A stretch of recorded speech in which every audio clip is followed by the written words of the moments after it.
Hello students, अब हम लोग असाइनमेंट का क्वेश्चन करने वाले हैं जो जेईई मेन 2023 का क्वेश्चन है। और क्वेश्चन क्या है हमारा कि a car is moving on horizontal curved road with radius 50 metre. तो सबसे पहले आप एक हॉरिजॉन्टल कर्व्ड रोड बनाओ। ये हॉरिजॉन्टल कर्व्ड रोड बना लिया मैंने और उस पर एक कार जा रही है, गाड़ी। ये कार है हमारा। ये कितना रेडियस, सर्कुलर पाथ का रेडियस है हमारा 50 मीटर। तो कह रहा है कि इसका मैक्सिमम सेफ वेलोसिटी बताओ ताकि ये स्किड ना करे। और coefficient of friction between tyre and road जो म्यू जो दे रखा है हमारा वो 0.34 है। तो आपको पता है कि जो भी चीज़ सर्कुलर मोशन कर रहा होता है, जो भी चीज़ सर्कुलर मोशन कर रहे होते हैं, तो सर्कुलर मोशन के लिए सबसे पहला कंडीशन है कि सेंटर की तरफ कोई ना कोई एसेंशियल फोर्स होना चाहिए जो प्रोवाइड करे सेंट्रीपिटल फोर्स, जो प्रोवाइड करे सेंट्रीपिटल फोर्स। यदि हम ग्राउंड फ्रेम में बात करें तो, और यदि कार फ्रेम में चले गए तो कार फ्रेम हमारा एक्सीलरेटर फ्रेम है, सेंटर की ओर एक्सेलरेशन है तो एक्सीलरेटर फ्रेम है। तो न्यूटन्स फर्स्ट लॉ वैलिड कराने के लिए इसको इनर्शियल बनाना होगा। फिर हम लोग समझेंगे कि कार पे लगने वाला नेट फोर्स 0 इनर्शिया के लिए, तो कार के बाहर सेंट्रीफ्यूगल फोर्स लगेगा, कार के बाहर सेंट्रीफ्यूगल फोर्स जो बैलेंस किया जाएगा फ्रिक्शन फोर्स के बराबर। ये जब तब लगेगा जब हम कार के फ्रेम में जाएंगे। वैसे जब हम बाहर से देख रहे हैं खड़े होके तो हमें क्या दिखाई देगा, हमें दिखाई देगा कि सर्कुलर पाथ के सेंटर की ओर लगने वाला फ्रिक्शन फोर्स ही हमें प्रोवाइड कराता है essential centripetal force for maintaining circular motion. तो फ्रिक्शन फोर्स हमारा क्या होता है, म्यू इंटू एन, हमारा किसके equal, M V square by are. तो म्यू एन यहाँ पे किसके इक्वल, कार का नीचे एम जी लगेगा और रोड उसको नॉर्मल रिएक्शन देगा। तो नॉर्मल रिएक्शन हमारा क्या हो जाएगा, एम जी के बराबर equals to M V square by R. M से एम कट गया तो से वेलोसिटी हमारा क्या हो जाएगा, we square equals to mu R G. तो वी हमारा क्या हो जाएगा, अंडर रूट, वी हमारा हो जाएगा under root mu R G. तो वी का जो वैल्यू आया हमारा वो अंडर रूट, म्यू का वैल्यू कितना है 0.34, आर का रेडियस का वैल्यू कितना है 50 मीटर, जी का वैल्यू कितना हो गया 10। तो आप इसको सॉल्व करोगे तो अप्रॉक्सीमेटली जो वैल्यू आ जाएगा हमारा वो आ जाएगा 13 मीटर पर सेकेंड की रफ्तार। वेलोसिटी हमारा आ गया 13 मीटर पर सेकेंड। तो इसका ऑप्शन आ जाएगा हमारा सी। वैसे इसको जल्दबाजी में कैसे बनाओगे, तो ये बैंक्ड रोड नहीं है, तो बैंक्ड रोड नहीं है तो आपको यदि फॉर्मूला होगा याद, तो बिना बैंक्ड रोड का मैक्सिमम से वेलोसिटी हमारा क्या होता है under root mu R G. Put कर दो सीधे, वैल्यू आ जाएगा, म्यू का वैल्यू 0.34, आर का वैल्यू 50 मीटर, जी का वैल्यू 10। तो कितना आ जाएगा 4 पंचे 20, 3 पंचे 15, 160। तो 160 अप्रोक्सीमेटली कितना हो जाएगा 13 मीटर पर सेकंड। ऐसे भी आप बना सकते हो, एक लाइन में आंसर फार्मूला याद है तो, नहीं याद है तो आपको फोर्स बैलेंस करके या net force acting towards centre provide centripetal force करके बनाओगे। तो दोनों मेथड है हमारे पास।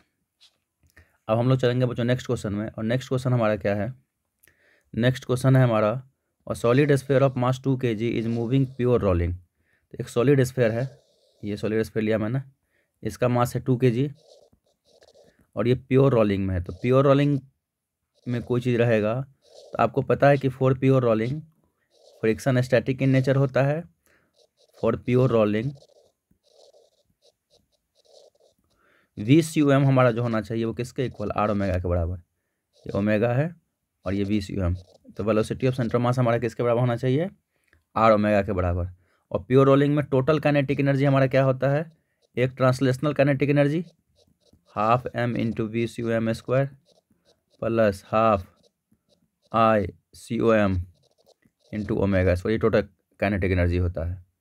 तो 1/2 मास कितना है यहाँ पे, मास है 2 kg और वेलोसिटी कितना दे रखा है यहाँ पे, वही तो चाहिए मुझे।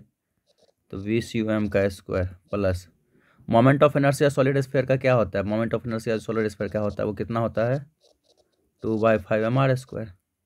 तो 1/2 इंटू 2/5 इंटू मास कितना है यहाँ पे 2 kg और रेडियस कितना है इसका पता नहीं, आर स्क्वायर, साथ में क्या है ओमेगा स्क्वायर। तो 2 से 2 कट गया तो कितना आ जाएगा we C M square plus 2/10, 2 sorry ये 2 से 2 कट गया तो 2 बाई कितना हो जाएगा ये 5।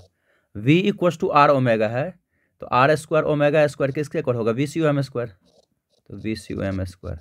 और ये टोटल का एनर्जी कितना दे रखा है, टोटल काइनेटिक एनर्जी कितना दे रखा है 2240 जूल। तो ये हमारा कितना हो जाएगा 2240 जूल। तो यहाँ पे देखो 5 और 2 7, 7 V C you M square by 5 किसके इक्वल 2240 जूल। तो 7 तिया 21, 7 दूना 14, 320। तो V C you M square हमारा कितना हो जाएगा 320 इंटू 5, तो 0 5 दूना 10, 5 15 16। तो वी सी यू एम हमारा क्या होगा यहाँ पे, तो वी सी यू एम हमारा क्या हो जाएगा अंडर रूट 1600 कितना आ जाएगा 40 मीटर पर सेकेंड। तो वी सी यू एम हमारा कितना आ जाएगा 40 मीटर पर सेकेंड आ गया। यहाँ पे कितना आ जाएगा 40 मीटर पर सेकेंड। ये भी आपका सिंपल ही क्वेश्चन था, इसमें कोई रॉकेट साइंस था नहीं। आपको बेसिक कॉन्सेप्ट पता होना चाहिए, प्योर रोलिंग का क्या कहानी है, उसका टोटल काइनेटिक एनर्जी कितना होता है, एक तो translational kinetic energy plus rotational kinetic energy, फिर आपका ये क्वेश्चन दम तोड़ देगा, आसानी से बन जाएंगे, कोई इसमें रॉकेट साइंस तो है नहीं। फिर नेक्स्ट क्वेश्चन है हमारा बच्चों कि an object moves at a constant speed along a circular path in horizontal plane.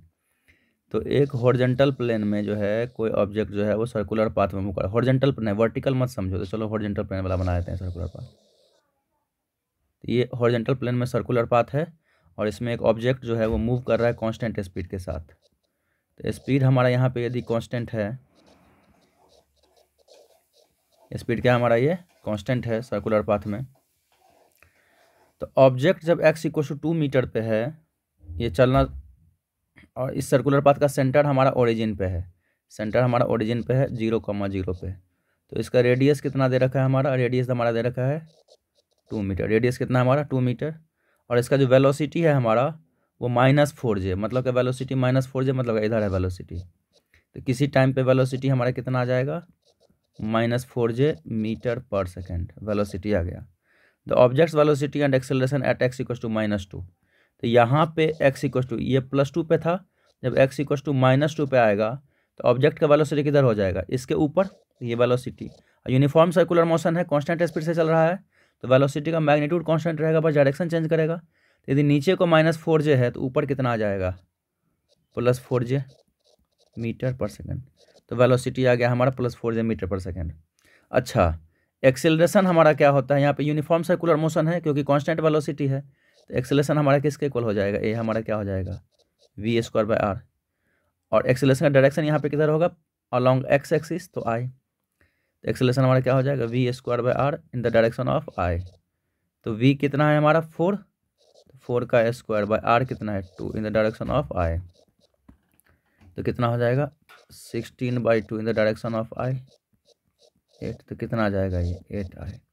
तो एक्सेलरेशन जो हमारा आ गया वो कितना आ जाएगा 8i metre per second square. तो velocity 4j metre per second और acceleration 8i metre per second square. कौन सा ऑप्शन दिख रहा है आपको, ये तो सिंपल सा था एकदम, बच्चे वाला क्वेश्चन था, ये बहुत सिंपल क्वेश्चन था, ऐसे टिक लगा दोगे। अब नेक्स्ट क्वेश्चन हमारा गौर से देखना बच्चों, नेक्स्ट क्वेश्चन है यह car is moving on circular path of radius 600 metre such that magnitude of tangential acceleration. अच्छा, तो इसका मतलब वो टेंजेंशियल एक्सेलरेशन जब आएगा तो नॉन यूनिफॉर्म सर्कुलर मोशन होगा, और सिर्फ नॉर्मल एक्सेलरेशन होगा तो यूनिफॉर्म सर्कुलर मोशन। टेंजेंशियल आ गया तो नॉन यूनिफॉर्म, और चूंकि सर्कुलर मोशन है तो नॉर्मल तो रहेगा ही। तो नॉन यूनिफॉर्म सर्कुलर मोशन में 2 एक्सेलरेशन, एक टेंजेंशियल और दूसरा नॉर्मल, और यूनिफॉर्म सर्कुलर मोशन में बस एक ही एक्सेलरेशन, वो कौन सा नॉर्मल। चलो कोई बात नहीं। तो यहाँ पे टेंजेंशियल एक्सेलरेशन दे रखा है और नॉर्मल या सेंट्रीपिटल एक्सेलरेशन दे रखा है। तो यहाँ पे नॉर्मल एक्सेलरेशन जो हमारा है वो टेंजेंशियल एक्सेलरेशन के बराबर है, क्वेश्चन में दे रखा है आपको। और नॉर्मल एक्सेलरेशन हमारा क्या होता है टेंजेंशियल एक्सेलरेशन के बराबर, और टेंजेंशियल एक्सेलरेशन हमारा क्या होता है v²/r।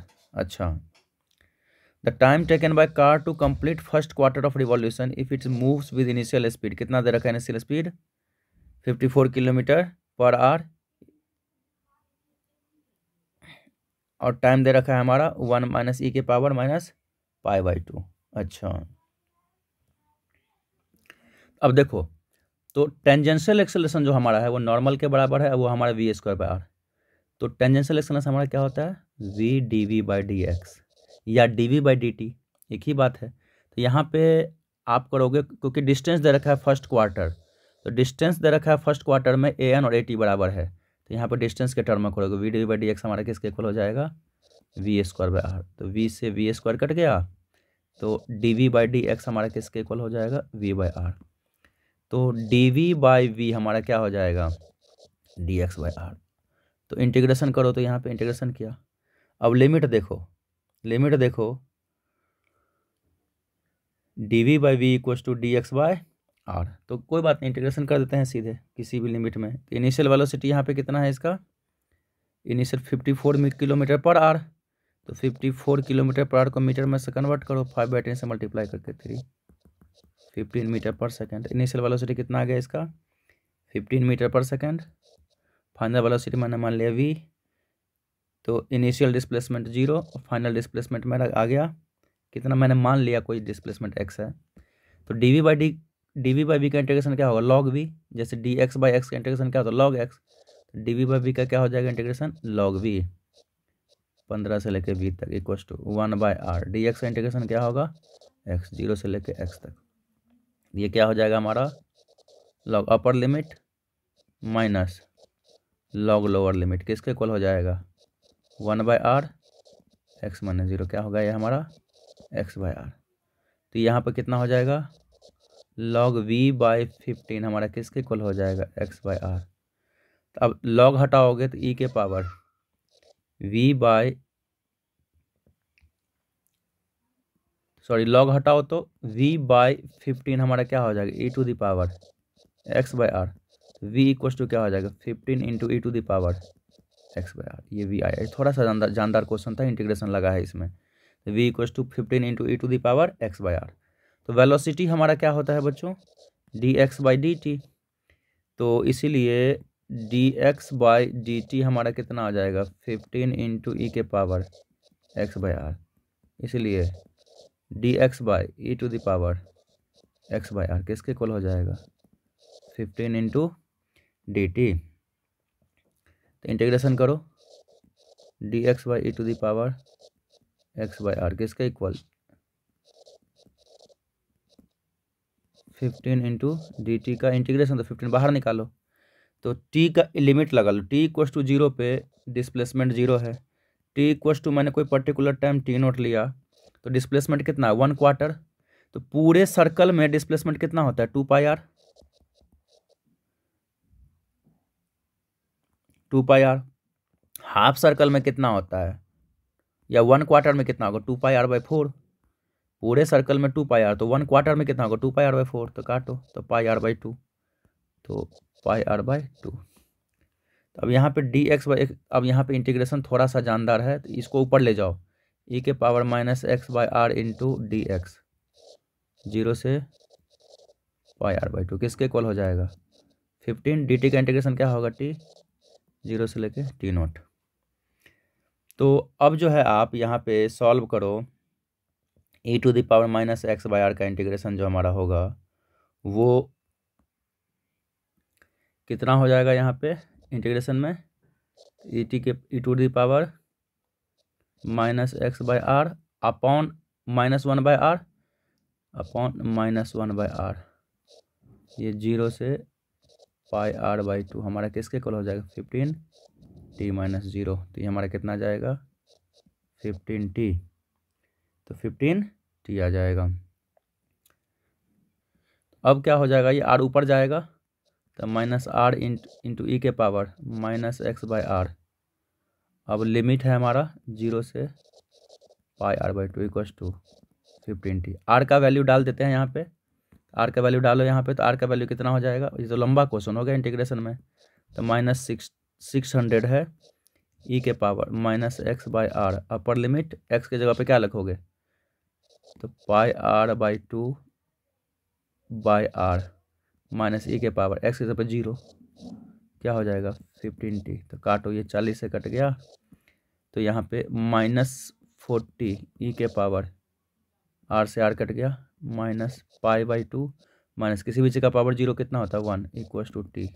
इस माइनस साइन को अंदर डालो तो 40 इंटू 1 माइनस ई के पावर माइनस पाई बाई 2 हमारा क्या हो जाएगा टी। तो यहाँ पे देखो जो वैल्यू दे रखा है तो टी के जगह पे हमारा यहाँ पे कितना आ गया, ये हमारा कितना है, ये टी के जगह पे कितना आ गया हमारा 40। तो यहाँ पे कितना आंसर हमारा आ जाएगा, सिंपल सी बात है 40। यहाँ पे कितना आ जाएगा वैल्यू 40, कितना आ जाएगा 40। थोड़ा सा लंबा क्वेश्चन था लेकिन आपको प्रैक्टिस होना चाहिए। इंटीग्रेशन आप लोग मैथमेटिक्स के स्टूडेंट हो, वैसे भी आपका इंटीग्रेशन अच्छा होना चाहिए। तो जो मैथ के स्टूडेंट हो, अच्छा मैथ आता है तो तुरंत तुरंत कर लोगे इसका इंटीग्रेशन, खट से इसका आंसर दे दोगे।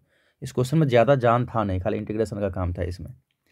फिर नेक्स्ट देखो क्वेश्चन है कि a thin uniform rod of length 2 metre, एक रॉड का लेंथ दे रखा है हमारा 2 मीटर, क्रॉस सेक्शनल एरिया कितना है हमारा ए, डेंसिटी कितना है हमारा डी, ये रोटेट कर रहा है passing through centre of mass perpendicular to length with angular velocity omega.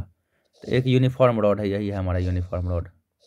ये सेंटर ऑफ मास के अबाउट रोटेट कर रहा है कितने वेलोसिटी से, ओमेगा से, और डेंसिटी हमारा दे रखा है डी।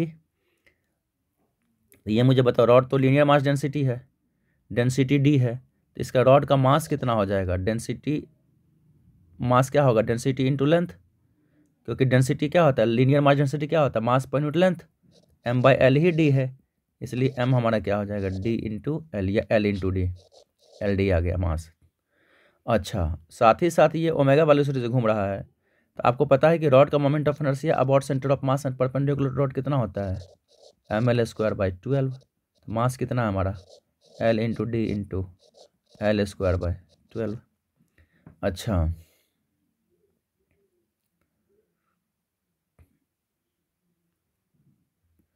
देखो एक और चीज़ गौर करने वाला है, यहाँ पे एरिया ऑफ क्रॉस सेक्शन भी दे रखा है, इसका मतलब ये रॉड सिलिंड्रिकल है। तो यहाँ पे मास मास पर यूनिट वॉल्यूम लोगे, क्योंकि रॉड कैसा है, सिलिंड्रिकल। अब वॉल्यूम क्या हमारा होता है, एरिया इंटू लेंथ। यहाँ पे एरिया देना पड़ेगा, सिर्फ थिन रॉड होता तो m by l equal to d करते। यहाँ पे क्रॉस सेक्शन का एरिया भी दे रखा है, तो इसका मतलब थिन रॉड नहीं है, थिक रॉड है, जो किसकी तरह बिहेव करेगा, सिलेंडर की तरह। तो यहाँ पे डेंसिटी क्या होगा, मास पर यूनिट वॉल्यूम, तो वॉल्यूम कितना होता है, area into length equal to d, तो मास क्या हो जाएगा एल डी ए। तो मोमेंट ऑफ इनर्शिया क्या होगा, रॉड ही तो है, सिलेंडर का भी तो यही होता है ml स्क्वायर बाई 12। तो ml स्क्वायर बाई 12 मतलब क्या, L D A into L square by 12, तो कितना हो जाएगा L square into L, L cube A D by 12, ये मोमेंट ऑफ इनर्शिया आया। तो आपको पता है कि टोटल एनर्जी, इसका जो रोटेशनल काइनेटिक एनर्जी हमारा होता है उसको ई से दिखाया है इसने। तो रोटेशनल काइनेटिक एनर्जी हमारा क्या है, हमारा ई, और ई हमारा किसके इक्वल होता है, आई ओमेगा स्क्वायर बाई 2। तो आई कितना है हमारा A D L Q by 12 omega square by 2। तो कितना आ जाएगा ये A D L Q omega square by कितना हो जाएगा, 12 दूना कितना हो जाएगा, 12 दूना 24। यही हमारा टोटल एनर्जी आ गया। तो कह रहा है यहाँ पे if omega in terms of energy, तो ओमेगा निकालो तो यहाँ से, तो ओमेगा स्क्वायर कितना आ जाएगा 24 ई बाय ए डी, एल कितना है 2 मीटर, तो 2 का क्यूब, तो ओमेगा हमारा क्या हो जाएगा, ये आ गया। तो ये कितना आ जाएगा, ये आ जाएगा 24 ई बाय ए डी, और 2 2 4 2 8 अंडर रूट, तो 8 से 3 से कट गया, तो ओमेगा हमारा क्या हो गए under root 3 e by a d, under root 3 e by a d. तो कंपेयर करो तो यहाँ पे alpha e by a d, alpha के जगह पे यहाँ पे क्या आया 3, तो वैल्यू ऑफ अल्फ़ा यहाँ पे छूटा हुआ, वैल्यू ऑफ अल्फ़ा कितना होगा यहाँ पे हमारा 3। इसमें भी कोई रॉकेट साइंस नहीं था, ये भी सिंपल था। बस यहाँ पे ध्यान देना है कि रॉड थिन है कि थिक। थिन रॉड है तो डेंसिटी होगा मास per unit length, thick rod है तो डेंसिटी होगा मास per unit area, sorry mass per unit volume. चलो, तो ये हमारा कहानी ख़त्म हो गया। अब नेक्स्ट क्वेश्चन हमारा, तो नेक्स्ट क्वेश्चन क्या है, uniform disc of mass 0.5 kg and radius r is projected with velocity 18 metre per second t equal to 0 on rough horizontal surface. It starts off with purely sliding motion at t equal to 0 after 2 second it acquires purely rolling motion. तो pure rolling motion ये शुरू कर चुका है after कुछ देर के बाद। अच्छा, तो कह रहा है द टोटल काइनेटिक एनर्जी। तो प्योर रोलिंग में टोटल काइनेटिक एनर्जी हमारा क्या होता है? Kinetic energy total pure rolling में half M V C you M square plus I omega square by 2, ये तो पता है आपका। तो 1/2 M V C you M का square plus moment of inertia disc का कितना होता है? M are square by two omega क्या होता है? We C you m by r. Pure rolling में वी सी यू एम किसके इक्वल होता है? आर ओमेगा, इसीलिए ओमेगा हमारा क्या हो जाएगा? We C you m by r. यहाँ पे ओमेगा की जगह पे क्या हो जाएगा? We c O m by r का स्क्वायर। तो खोलो यहाँ पे, तो 1/2 m into we c O m square plus m are square by 2 जा 4 v c O m square by r square. तो आर स्क्वायर से आर स्क्वायर कट गया, तो कितना आ जाएगा? 1/2 M V c O m square plus m by 4 v c O m square. तो कितना हो जाएगा ये? तो ये हमारा हो जाएगा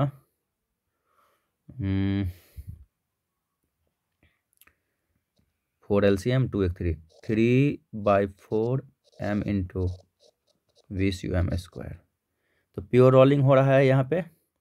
तो प्योर रोलिंग हो रहा है, तो प्योर रोलिंग तभी स्टार्ट होगा जब friction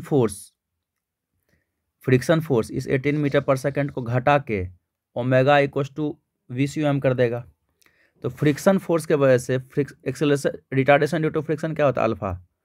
retardation due to friction क्या होता है? Mu into g. तो माइनस में, तो म्यू कितना दे रखा है यहाँ पे हमारा? म्यू दे रखा है हमारा ये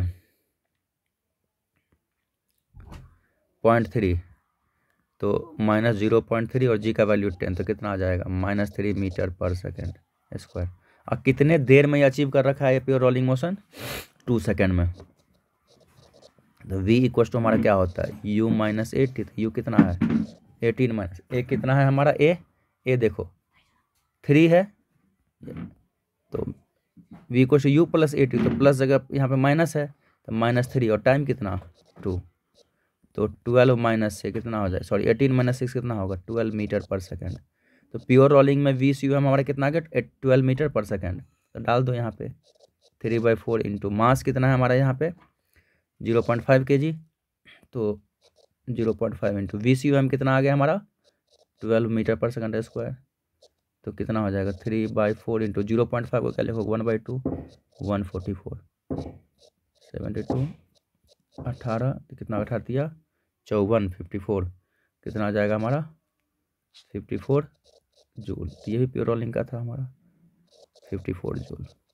इसका मतलब देखो, रोटेशन से ज़्यादातर आपका इंटीजर टाइप का ही क्वेश्चन आ रहे हैं, टिक वाले कम आ रहे हैं, क्योंकि रोटेशन जो है ना कॉन्सेप्चुअल है। तो इसमें एग्जामिनर भी चाहते हैं कि ऐसे बच्चे ना आए कि तुक्का मार के टिक लगा दें, इसलिए इसका कॉन्सेप्ट बहुत अच्छा आपका होना चाहिए। सबसे मैकेनिक्स का सबसे अच्छा चैप्टर यही है, रोटेशन जो हमारा रिजिड बॉडी डायनामिक्स है।